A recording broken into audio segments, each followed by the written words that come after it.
Hello students, good morning. I am your Shashikant sir. Welcome back once again in my YouTube channel Aecc tutorial. आज मैं आपके लिए voice से ही passive voice बनाने के लिए passive voice of double object लेकर आया हूँ। आज मैं आपको सिखलाऊंगा कि कैसे डबल ऑब्जेक्ट वाले को एक्टिव से पैसिव में बदलते हैं। तो सबसे पहले जानना है कि डबल ऑब्जेक्ट होता क्या है। आप ऑब्जेक्ट पढ़े हैं उसके बारे में, लेकिन ये जानकारी लेना है कि ऑब्जेक्ट डबल क्या है। डबल कहने का मतलब दो तरह के ऑब्जेक्ट। तो एक पे लिख दिए डायरेक्ट ऑब्जेक्ट और एक इनडायरेक्ट ऑब्जेक्ट, प्रत्यक्ष कर्म और अप्रत्यक्ष। इसको कहते हैं प्रत्यक्ष कर्म और ये हो गया अप्रत्यक्ष कर्म। तो जानना है कि प्रत्यक्ष कर्म क्या होता है। नॉन लिविंग थिंग्स डिनोट करता है, जो नॉन लिविंग थिंग्स डिनोट करता है उसको हम प्रत्यक्ष कर्म कहते हैं। और उसको हम कैसे पता करते हैं, जब व्हाट से क्वेश्चन कीजिएगा तो पता चल जाएगा कि प्रत्यक्ष कर्म कौन सा है। डायरेक्ट ऑब्जेक्ट को पता करना हो तो व्हाट से क्वेश्चन करेंगे। जैसे इसमें है बुक, ये पेन, ये कार, इस तरह से दिया है। ये चेयर, ये बुक, ये पेन, ये कार, ये चेयर, ये टेबल, कुछ भी ले सकते हैं जो नॉन लिविंग थिंग्स है, निर्जीव पदार्थ वाला हो, नॉन लिविंग थिंग्स वाला। और इनडायरेक्ट ऑब्जेक्ट है, लिविंग बींग्स वाला है, जिसको हम क्वेश्चन कैसे पता करेंगे, होम से होम लगाकर पता करने पर जो इसका आंसर मिलेगा वो लिविंग बींग्स वाला हो जाएगा। मतलब कि इनडायरेक्ट ऑब्जेक्ट का पता करना है, जिसमें राम, सीता, हर, हिम, सी, मी, ऐसे सजीव वाला बहुत सारे आ सकते हैं। तो जैसे देखो, राम गेव मी ए पेन, राम गेव मी ए पेन। तो देखिए यहाँ पर ये तो सब्जेक्ट हो गया, गेव क्या हो गया, वर्ब है, दिया। मी किस में बताए थे आपको कि मुझे, सजीव वाला है तो इनडायरेक्ट हो गया। और ये पेन क्या हो गया, डायरेक्ट। अब क्वेश्चन करके जानते हैं कैसे। तो यहाँ पर क्वेश्चन कर देंगे कि what did Ram give me. अगर हम क्वेश्चन करते हैं कि what did Ram give me, तो इसका आंसर आ जाएगा ये पेन। तो ये हो गया, ये डायरेक्ट के लिए, डायरेक्ट को पता करना होगा। तो इसी सेंटेंस में हम what did Ram give me ऐसे प्रश्न कर लेंगे कि what did Ram give me, तो हो जाएगा पेन, आंसर आ जाएगा। व्हाट का जो आंसर दिया है पेन, तो ये हो गया डायरेक्ट। अब हो जाएगा, अब क्वेश्चन करना है मी को, इनडायरेक्ट ऑब्जेक्ट को पता करना है। तो उसमें हम क्वेश्चन कर देंगे कि whom did Ram give a pen, whom did Ram give a pen, whom did Ram give a pen. मतलब राम ने किसे कलम दिया, तो मी, मुझे। तो मी आ जाएगा तो इनडायरेक्ट हो जाएगा। तो होम से क्वेश्चन करने पर जो जवाब दे देगा इनडायरेक्ट, और व्हाट से क्वेश्चन पर जो जवाब देगा सर डायरेक्ट। अब चलते हैं स्ट्रक्चर के रूप, स्ट्रक्चर में चलते। तो एक्टिव में है सब्जेक्ट, वर्ब, इनडायरेक्ट और डायरेक्ट, ऐसे आता है स्ट्रक्चर। इसको हम ऑब्जेक्ट फर्स्ट, इसको ऑब्जेक्ट सेकंड भी कह सकते हैं। तो देखिए यहाँ पर क्या है, सब्जेक्ट, वर्ब और इनडायरेक्ट ऑब्जेक्ट, डायरेक्ट ऑब्जेक्ट है। याद रखिएगा कि किसी भी सेंटेंस में दो ऑब्जेक्ट आते हैं, तो पहले इनडायरेक्ट आता है और उसके बाद में डायरेक्ट आता है। अगर डायरेक्ट को पहले रखना हो तो टू या फोर प्रीपोजिशन का प्रयोग कर लेंगे। याद रखना है कि जैसे इसको हम बदल टू या फोर का प्रयोग करके हम डायरेक्ट ऑब्जेक्ट को पहले और इनडायरेक्ट ऑब्जेक्ट को बाद में रिप्लेस कर सकते हैं, ये याद रखना है। तो चलिए इसमें हम बता रहे हैं कि एक्टिव का स्ट्रक्चर क्या हो गया। पैसिव जो है इसको दो तरह से बनाया जाता है, पैसिव इसका दो तरह से बनाया जाता है, याद रखना है। तो पैसिव बनाने के लिए पहले सब्जेक्ट, तो सब्जेक्ट क्या हो जाएगा, इनडायरेक्ट ऑब्जेक्ट आ जाएगा। उसके बाद क्या करना है, हमें एच भी हेल्पिंग वर्ब लेना है। तो देखेंगे हेल्पिंग वर्ब क्या होगा, वो टेंस के अनुसार डिपेंड करेगा हेल्पिंग वर्ब कि कौन सा टेंस में सेंटेंस दिया हुआ है।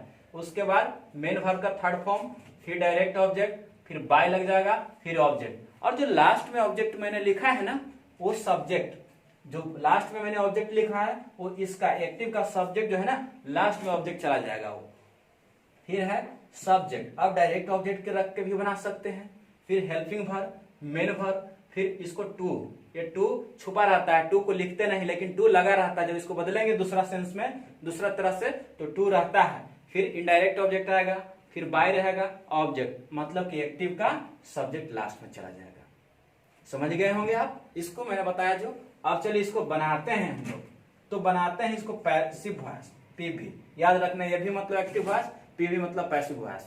तो बनाते हैं, he gave me some money. तो सम मनी है आपका डायरेक्ट ऑब्जेक्ट और मी है इनडायरेक्ट ऑब्जेक्ट। गेव हो गया वर्ब, ये हो गया सब्जेक्ट। अब बनाते हैं इसको हम। तो बनाते हैं, सबसे पहले हमको क्या करना है, ये मिस सब्जेक्ट लेना है इसको। तो सब्जेक्ट बदलेंगे तो आई हो जाएगा।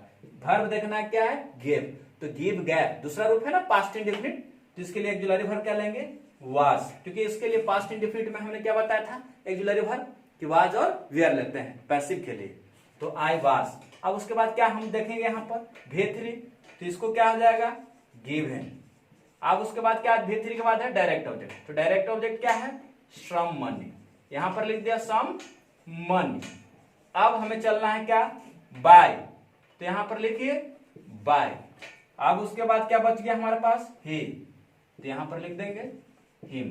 तो हो गया I was given some money by him. समझिएगा, मैंने क्या किया, मी को बना दिया सब्जेक्ट और गेव वर्ब था, उसी के अनुसार मैंने ऑक्सिलरी वर्ब लिया, तो हो गया वाज, V3 में बदल दिया इसको गेव को गिवन। अब जो डायरेक्ट ऑब्जेक्ट था यहाँ पर उसको लिख दिया सम मनी, उसके बाद फिर ले लिया प्रीपोजिशन बाय, और जो सब्जेक्ट था यहाँ पर ना ही, इसको कर दिया हमने हिम। एक और तरह से पैसिव बनाना है ना आपको, ये है सब्जेक्ट, किसको रखना है, डायरेक्ट को, तो यहाँ पर क्या रखेंगे हम, सम मनी, यहाँ पर क्या हो जाएगा, सम मनी। अब इसको क्या करना है, सम मनी, अब इसको भी ऑक्सिलरी वर्ब उसी तरह से लेना है, तो इसमें भी क्या हो जाएगा, वाज, फिर हो जाएगा गिवन।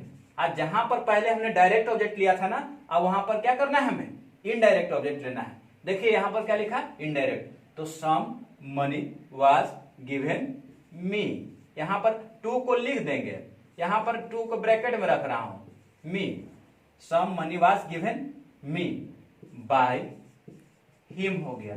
अब देखिए टू जो है ना छुपा हुआ रहता है, लेकिन वो इसमें लगा रहता है, गिवन मी लिखा जाता है, लेकिन टू छुपा रहता है, याद रखना है।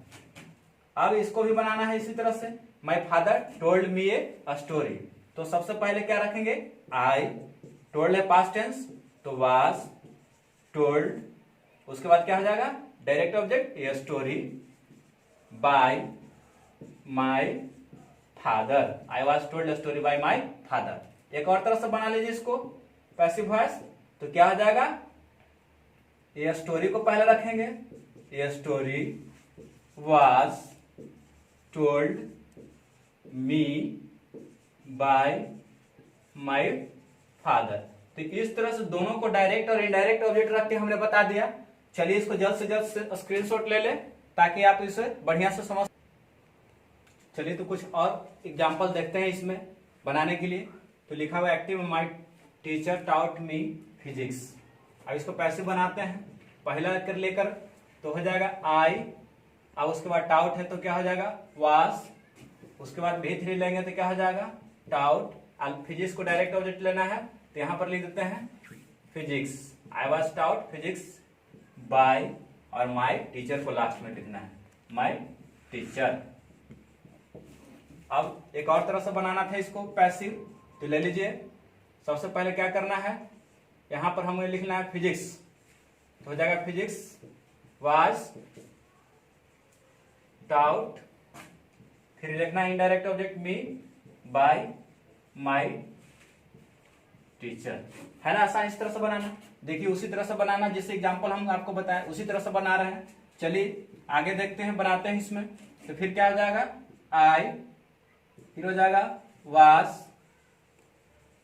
बाउट, एक क्या है shirt, I was bought a shirt by Mohan, मतलब कि मोहन के द्वारा मेरे लिए एक शर्ट लाया गया है। इस तरह से पीवी एक और बनाएंगे, तो ये शर्ट वाज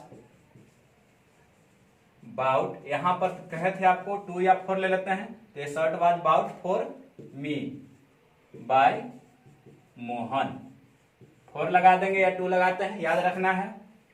इसका पीवी क्या बनाएंगे, my elder brother asked me A question, फटाफट झट से बनाइए, बोलिए क्या होगा। सबसे पहले क्या लिखेंगे, तो यहां पर आई, उसके बाद क्या हो जाएगा आस्क के अनुसार वाज, फिर क्या लिखेंगे V3 आस्क्ड, क्या फिर हो जाएगा डायरेक्ट ऑब्जेक्ट ये question, I was asked a question by, आप पहले जो सब्जेक्ट था यहां पर आपका माय एल्डर ब्रदर, उसको लास्ट में रख देना है, तो हो जाएगा by my elder brother. Next वाला हम देखते हैं कैसे बनाएंगे। सबसे पहले क्या करना है, मी है तो आई, देखिए यहाँ पर मी रखा है, यहाँ पर राम श्याम मोहन सोन कोई भी हो सकता है, ऐसा नहीं कि हर क्वेश्चन में मैंने मी रखा है तो हर मी में रहेगा, हिम रहेगा, हर रहेगा, देम भी रह सकता है, याद रखना है। तो आई, उसके बाद क्या हो जाएगा, was prepared, I was prepared A cup of coffee. अब उसके बाद क्या हो गया, bye my daughter, I was prepared A cup of coffee bye my daughter. फिर एक और तरह से बनाना है, तो ए कप ऑफ कॉफी को पहले रखना है, ए कप ऑफ कॉफी। फिर पैसिव में क्या होगा, ऑक्सिलरी वर्ब, तो was, A cup of coffee was prepared. Four लगा देना यहाँ पर, उद्देश्य से, जो आपके लिए कोई काम कर रहा हो ना, आपके लिए कोई काम कर रहा हो, पर्पस बता रहा है, तो वहां पर टू की जगह पर फोर लगा के बनाएंगे। और जिसमें डायरेक्ट आपको किसी तरह के मदद कर दे रहा है, अपने आप से जो प्रभावित आप हो रहे हैं डायरेक्ट, तो उसमें टू लगाएंगे। और जिसमें आपके लिए कोई काम किया जा रहा है, उद्देश्य बता रहा है, तो उसमें फोर लगाएंगे। जब दूसरा स्ट्रक्चर से पैसिव बनाएंगे तो क्या हो गया, a cup of coffee was prepared for me by my daughter. तो इस तरह से बन गया इसका, तो याद रखना है। इस तरह से आपको पैसिव वॉइस डबल ऑब्जेक्ट के बता दिए, इसको आपको क्या करना है, समझना है, देखना है इसको बहुत अच्छी तरह से। और मैं आशा करता हूं कि वीडियो आपको ज्यादा से ज्यादा अच्छा लगा होगा। इसको लाइक शेयर सब्सक्राइब करना है, स्क्रीनशॉट ले ले इसको।